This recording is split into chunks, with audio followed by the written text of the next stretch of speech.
तो स्वागत है आप लोग का मेरे चैनल में। चलिए शुरू करते हैं आज की वीडियो को। आज की वीडियो में हम लोग इलेक्ट्रॉनिक पेमेंट के बारे में पढ़ेंगे। तो चलिए शुरू करते हैं, जानते हैं इलेक्ट्रॉनिक पेमेंट आखिर होता क्या है।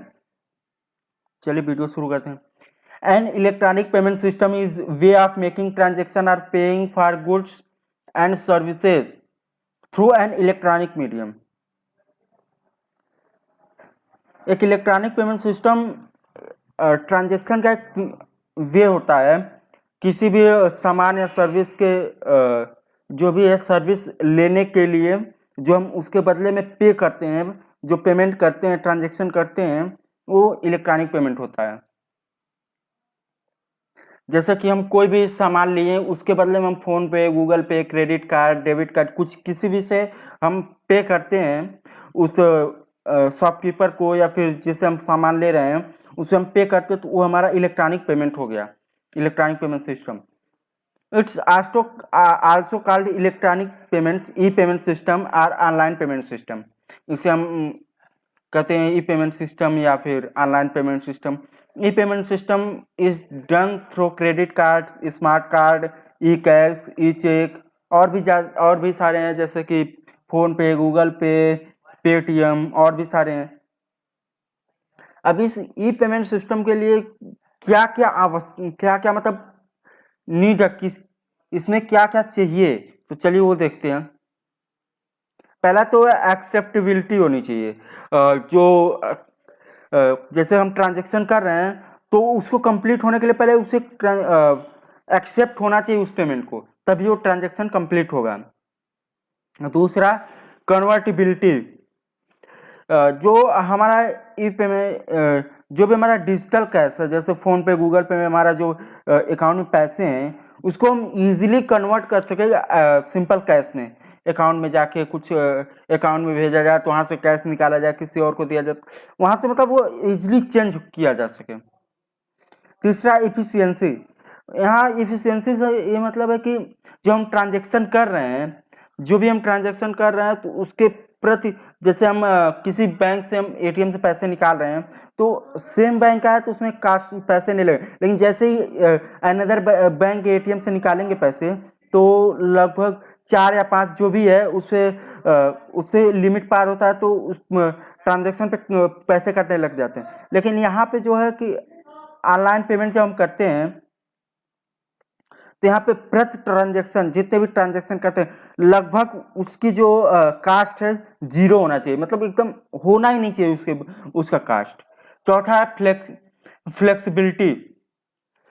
फ्लेक्सिबिलिटी ये होता है कि ये जो ई पेमेंट सिस्टम है, जो बाकी के पेमेंट सिस्टम है उसके सपोर्ट में होनी चाहिए।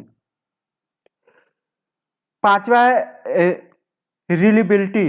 रिलेबिलिटी क्या होता है, मतलब जो ई पेमेंट सिस्टम, जितने भी ई पेमेंट सिस्टम है इस पे आसानी से भरोसा किया जा सके। स्केलेबिलिटी, तो स्केलेबिलिटी क्या होता है, ई पेमेंट सिस्टम ऐसा होना चाहिए कि उससे जो कस्टमर, न्यू कस्टमर होते हैं या फिर जो भी इसे ज्वाइन करना चाहते हैं, इजीली इसे ज्वाइन हो सके।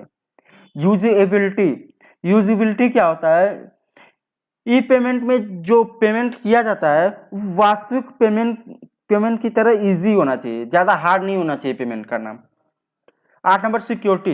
ई पेमेंट सिस्टम को, मतलब ई पेमेंट सिस्टम से जो पेमेंट किया जा रहा है ओपन नेटवर्क में भी आसानी से पेमेंट किया जा सके, फाइनेंशियल पेमेंट।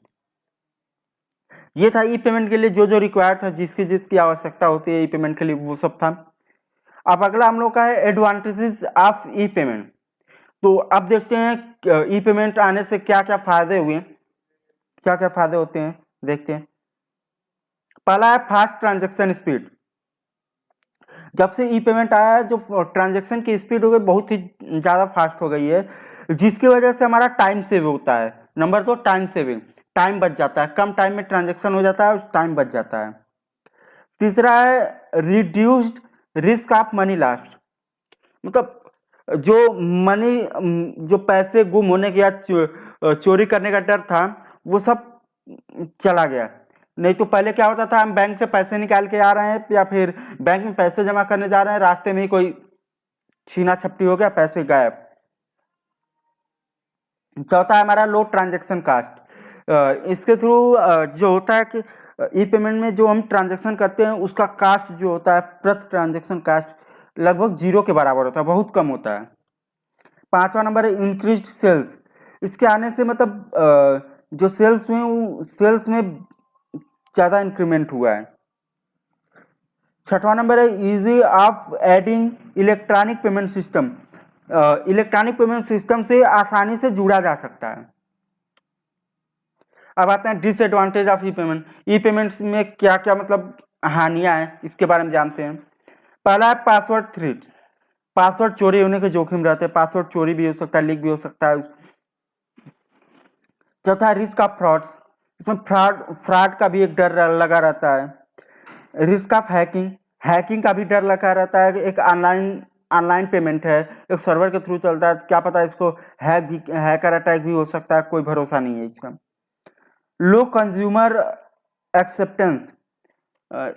इसमें क्या होता है कि जब ज़्यादा बिलीव नहीं कर पाते कस्टमर तो इसे बहुत कम एक्सेप्ट करते हैं। इसीलिए जो ई पेमेंट सिस्टम को लोग ज़्यादा यूज़ नहीं करते जब तक उस पर बिलीव नहीं करते। पासवर्ड भी चोरी हो सकता है, फ्रॉड भी किया जा सकता है, हैकिंग का भी डर लगा रहता है, इसीलिए लोग कस्टमर बहुत कम जुड़ते हैं इससे। Need of internet access. E payment electronic payment करने के लिए इंटरनेट एक्सेस होना जरूरी है। चौथा फियर ऑफ फेथ। एक डर सा लगा रहता है, इस पे विश्वास नहीं कर पाते, एक डर सा भी लगा रहता है कहीं पेमेंट हम ई पेमेंट अपना रहे हैं तो पैसे का हेरा फेरी ना हो जाए, कोई प्रॉब्लम ना हो जाए, इससे भी लोग डर लगा रहता है लोगों को। तो ये था डिसएडवांटेज ई पेमेंट के। नेक्स्ट हमारा types of e payment system. E payment systems के कौन कौन से टाइप हैं तो उसके बारे में जान लेते हैं। पहला है इंस्टेंट पेमेंट और कैश। तो इंस्टेंट पेमेंट में होता क्या है, payment is done by exchanging electronic currency. जो हमारी इलेक्ट्रॉनिक करेंसी होती है, फोन पे गूगल पे में जो भी करेंसी होती है, इसको एक्सचेंज करके इस पेमेंट को कंप्लीट किया जाता है। जैसे कि यहाँ से हम बैंक में भेज दें, बैंक से निकाले पैसे, इस तरह से इलेक्ट्रॉनिक करेंसी को एक्सचेंज किया जाता है। प्रीपेड या फिर debit, in this users have to pay first then they can buy product और सर्विसेज।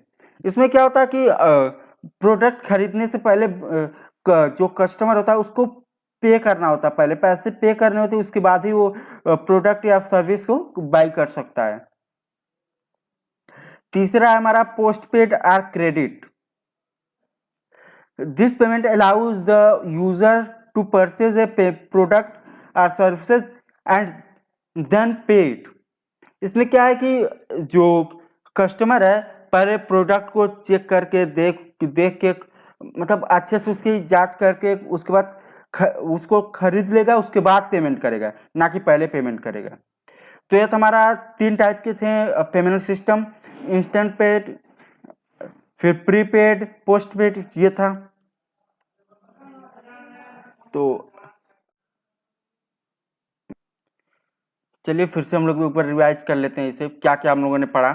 तो हम लोगों ने पढ़ा ई पेमेंट का ओवरव्यू देखा हम लोगों ने, फिर उसमें क्या ई पेमेंट में क्या क्या रिक्वायर्ड होता है, किस चीज़ की रिक्वायरमेंट है उसके बारे में देखा। जैसे रिक्वायरमेंट जो है यहाँ पे लिखे हैं, acceptability, convertibility, efficiency, flexibility, reliability, scalability, usability, security.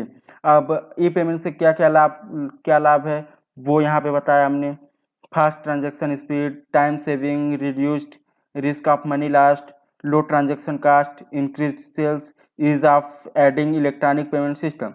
फिर हम लोगों ने डिसएडवांटेज पढ़ा, फिर हमने डिसएडवांटेज पढ़ा उसके ई पेमेंट के जो डिसएडवांटेज हैं, password threats, risk of fraud, risk of hacking, फिर लो कंज्यूमर एक्सेप्टेंस, फिर need internet access, fear of faith. ये हम लोग का डिसएडवांटेज ऑफ ई पेमेंट का डिसएडवांटेज था सारा कुछ। अब नेक्स्ट हमारा है